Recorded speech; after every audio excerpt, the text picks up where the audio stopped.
Okay, two contrasting states. That feeling when you are on a diet and you're solidly nailing it and you're in the zone and you just feel like you're nailing it. It's all so easy. You're not hungry. You know, you get to 4 o'clock and you think, oh, it's 4 o'clock and I'm not hungry. And wow, the day zoomed by and this is easy. That feeling, you know?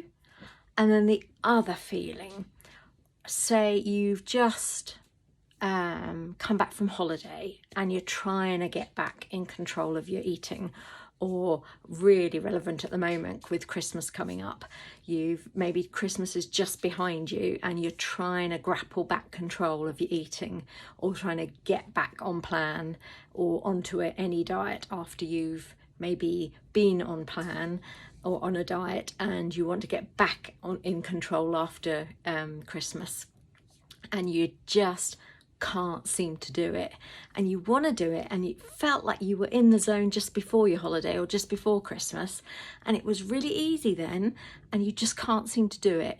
Those two conflicting states.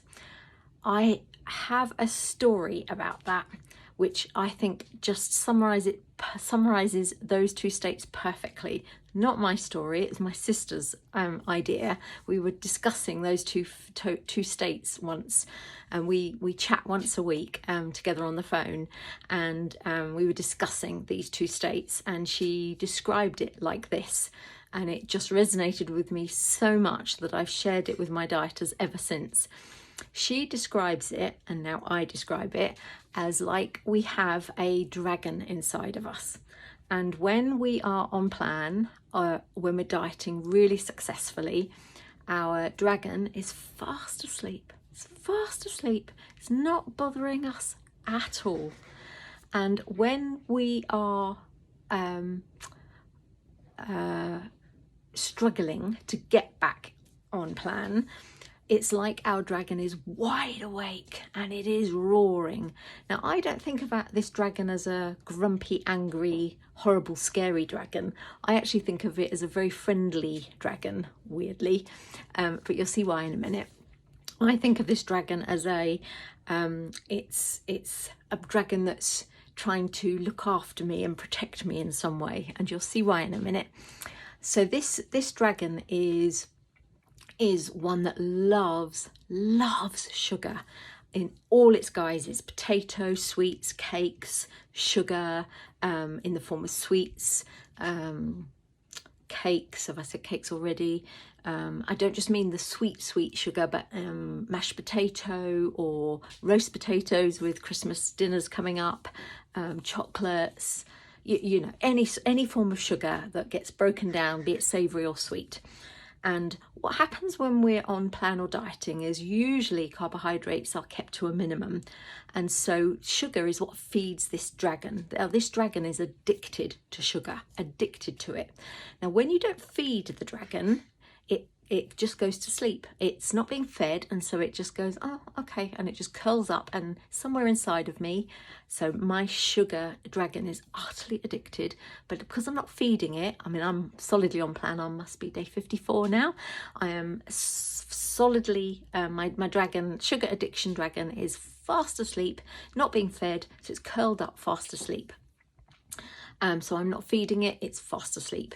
Now, if I feed it at any point, even a tiny little break of a shortbread biscuit or a half a bite of a roast potato, it will go, oh, there's sugar, and it will wake up. And instead of just being satisfied with that half a roast potato or a little nibble of shortbread biscuit, it won't just go, oh, thanks very much, that's enough for me, thank you very much, that's perfectly satiated me, and curl up and go back to sleep. Oh no, it will just go, oh, that's just given me a little taster, but I want more. And it will just start roaring, and those flames will start if they could, they would come roaring out of my mouth, not in a horrible grumpy way, but it in a sort of a, oh, that makes me feel so good, look after me, look after me, they make me feel so lovely, and please, please, please look after Sonia, please look after me, in that way. And they just, that my dragon wants to really look after me in that way. But this addictive part of my personality, this dragon that thinks it's looking after me, I need it to just go to sleep forever, because although I think it's my friend, it's really, really not. It's a part of me that I just want it to go to sleep forever. I don't ever really want to wake it up ever again. So although it looks quite cute and sweet, and I mean, flames coming out of my mouth aren't really cute and sweet, are they? And that's actually how I've got to think of it. I've got to think of it as it's not a cute, sweet little friendly thing. It's really not. It's a very dangerous, poisonous, and that is actually how I think of it. I think of that part of me as a really, it's a fake friend. It's not a nice part of me that I do want to keep solidly asleep. So I work really hard on reframing whenever I do think of those sorts of foods in. I don't think of them that way anymore. I think of them as something that is not healthy for me. They are not going to help me in any way, shape or form. And I do not want to wake up that part of my addictive part of my personality. And I really work very hard at doing that. Because if I wake that part of me up, it will roar, and it will roar, and it can take weeks to shut it up and quieten it down again. And it takes such hard work. It is exhausting putting it back to sleep again. And I don't want to go through that.